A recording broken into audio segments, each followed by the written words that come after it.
Hey, how's it going everybody? Cub Fan here, and welcome to Redstone Week day number 6. Today will be all about Minecraft block update detectors and data update detectors, also known as buds and duds. So I'll show you some designs, some uses, and also the same for data update detectors. So let's go ahead and get started with what exactly a bud is. So basically what a bud is this. So you're all familiar with how if you put a lever on a block next to a piston, it causes the piston to extend. If you destroy the lever, then yeah, it retracts. However, if you place a lever on any of these blocks here, so any of those blocks, then the piston is sort of quasi-connected to these blocks, but only when you update it. So let me show you that. Just get rid of these other blocks here. So if we power this block on strongly, this block actually powers the piston, but the piston doesn't check for itself being powered until you give it an update. So for instance, I'll place a block here that updates the piston, and the piston extends. Now, if you unpower this, and you can actually get rid of the whole block as well, just to sort of drive home the point, the piston remains extended because it doesn't realize that it's not being powered anymore until you give it an update, at which point it retracts again.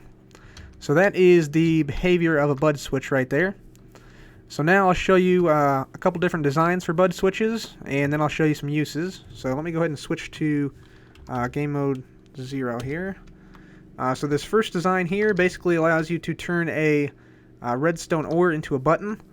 So this uses two non-sticky pistons, so two normal pistons, redstone torch here, a piece of dust, a repeater in there, and then just to demonstrate you can pull the signal out, I just have a redstone line going to a lamp.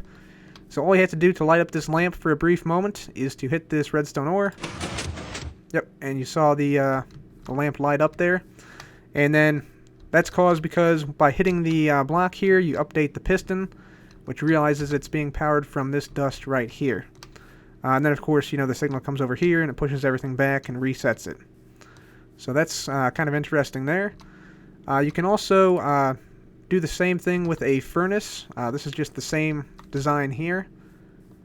So if I go ahead and switch back to creative, and I grab myself, for instance, a trap door, something that can burn. It can really be anything you put in there.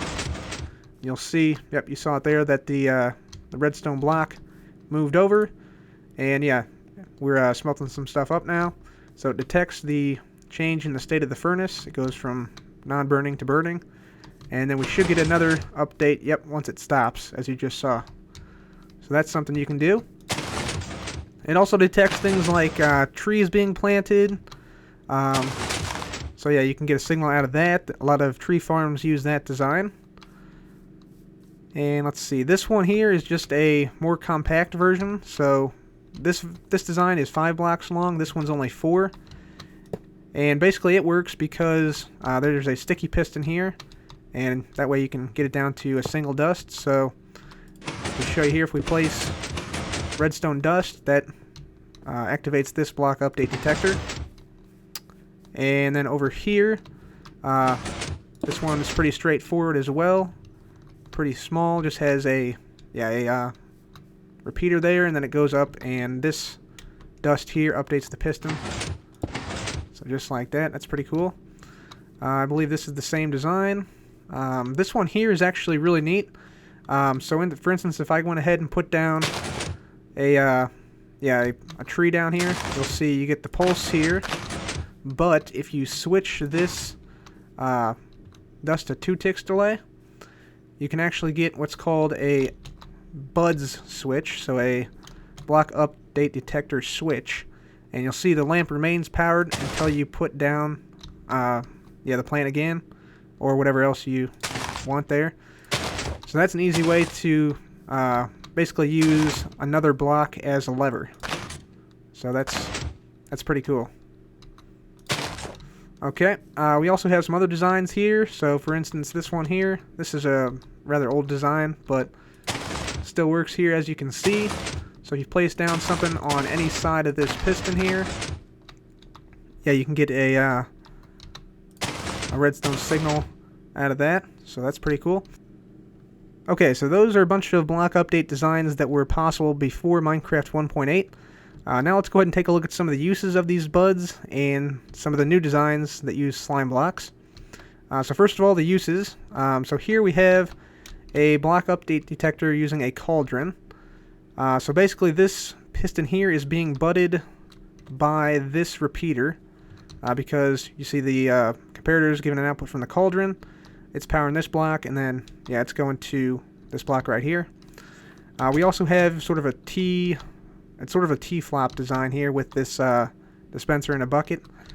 Basically this will turn on and off depending on if the bucket is empty or full in the dispenser. And we use that to actually power a door. So if we look at this lamp here, you'll see the lamp turns off when we place this torch here, and the door also opens right here. So let me just show you that one more time. So if we break it, door closes, lamp turns on. Put it down, door turns off, or door turns off, lamp turns off, door opens up. So that's one use of buds. You can have sort of hidden doors and hidden entrances. It's kind of pretty cool.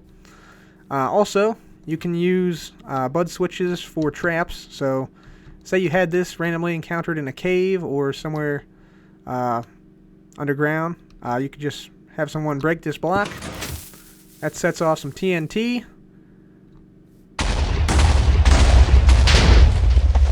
And kaboom. Okay, and to make this simple trap here, all you need to do is just simply take a piston like this, sticky piston, place 2 slime blocks on it and a redstone block there. Then just place down your diamond block there, or whatever block you want the person to break. And then just put a TNT right there, and then you can add more if you want to. Just don't place it right next to this, otherwise you'll fall victim to your own trap. But that's basically how it works. And as you can see, when the block breaks, yeah, the redstone block moves over one and then moves back. Same thing applies to this. This is also a bud switch, very useful to have. So if you place a block or anything right there, it'll update. And same thing goes, you know, you can place a hopper there or redstone dust. But that also produces a signal, so that's pretty useful. One other thing you can do here, let me just go ahead and switch my game mode back to survival. And I will also give myself hunger. And we need to switch this to hard for a moment, so I actually take the hunger. There we go. Go back to peaceful. Okay. So this is actually a cake activated hidden chest. So if you eat a piece of cake, you'll see there, got a hidden chest. We can put whatever in there, you know, maybe diamonds, something. And then if we eat it again, let me just give myself hunger one more time. And change this to hard. Or normal, whatever. There we go. So if we eat it again, it'll actually cover it back up. So that's pretty cool to have a, whoops, let me change back to creative. Have a cake activated hidden chest. It also works if you just destroy the cake. That works too. Or you could use something else like redstone. But I like cake. Yeah, here's all the design schematic right here. So pretty straightforward. Okay, so next up we have a automatic melon farm. So basically this is a melon here. It'll grow to this block periodically. So let me just simulate that by putting a block down. And so there you see it. Basically what happens is whenever a melon grows, this piston becomes updated because it's being powered by this block down here. Piston extends, which means the redstone block is now here. That gives out a signal to this block here. And that pushes all the melon pieces over. There they go. They get collected into the hopper and put into this chest. So that's a fairly simple melon farm there. You can also do something like this. So this is another automatic melon and pumpkin farm. It works because, yeah, basically it moves the ground the melons and pumpkins stand on and crushes them. So let me just go ahead and simulate that for you over here. This is the exact same thing as this. This is just a fully automated design. So basically, this melon will grow right there, and you saw it. This piston will be budded, and yeah, all the melons will drop down to the bottom here, be picked up by that hopper minecart, and everything's collected into this chest. So this is a real useful design for a melon and pumpkin farm, fully automatic. And yeah, you can see how it works there. Pretty neat. This is another design for an automatic melon and pumpkin farm. So you see we have a hopper minecart here. This has the same vertical bud switch here. And whenever a melon or pumpkin grows in this block, basically the bud triggers. Redstone block comes up here. The redstone activates, and these regular normal pistons fire out. That breaks the piston, that breaks the melon or pumpkin, and everything collects in the hopper minecarts. So that's pretty cool. Okay, so now we're going to go ahead and move on to data update detectors. These work a little bit different than buds, and they can do a lot more, so they can detect more things, but you can use them for the same ideas like traps, doors, pretty much anything redstone activated you can use these for. So yeah, let's go ahead and take a look at them. So to build one, this is probably the basic design here. You just have a comparator that detects a chest with a single item in it. And that comparator goes into a block with a dust on it, and then there's a sticky piston with a solid block on top of the chest, so you can't open it. So then you can use this. Let me just get another chest. So you can see it can detect a chest through a wall, basically. I know you can do this with comparators as well, but you can also detect, other block placement like cauldrons. You can detect water bucket in a cauldron. You can detect, for instance, let me see if I have a note block here. Yeah. So if I hit a note block, that'll make a redstone signal output, and you see this dust here goes off very briefly every time you hit that. You can also use a detector rail to detect entities. So see, that detects entities. It'll also detect the player while he's standing on there. It detects minecarts on there. So pretty useful. One of the things you can use it for is, of course, traps. So let me go ahead and show you a trap here. So this is just a normal chest. Yeah, nothing too suspicious about it. Please don't take my diamonds. Okay, I'm taking one anyway. Oh, I have been poisoned. I've been poisoned. And yeah, you can see the wall is totally flush. There's nothing underneath the the chest immediately that you can see. So how this is done is basically just with the basic dud here. It detects the change in items in the chest through a wall, and then it basically runs down to a, let me get in here, runs down to a dispenser with poison potions in there. And the cool thing is you don't actually have to take anything out. You can actually just click inside of the chest like this, and you see that output a signal there. You can also detect when someone puts something in like that. Yep, so that's pretty cool. So that's really useful for protecting your chests in survival if you wanted to do something like that.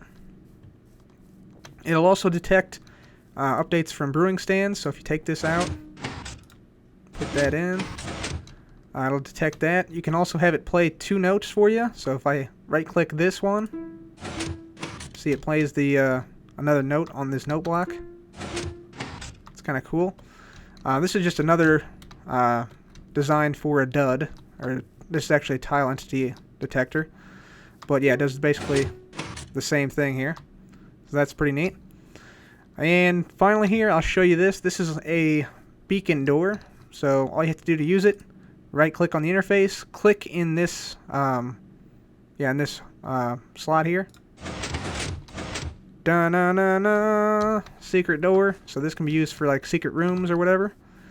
And yeah, you just have to click in it again to close it. Let me show you one more time. It opens, click in there, it closes again.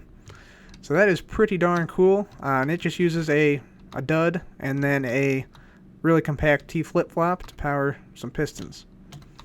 So yeah, secret rooms, traps, farms, really cool stuff you can do with doors even. Really cool stuff you can do with these bud switches and dud switches. So, that's going to be all for me today, guys. I want to say thank you very much for watching. This has been CupFan. Goodbye.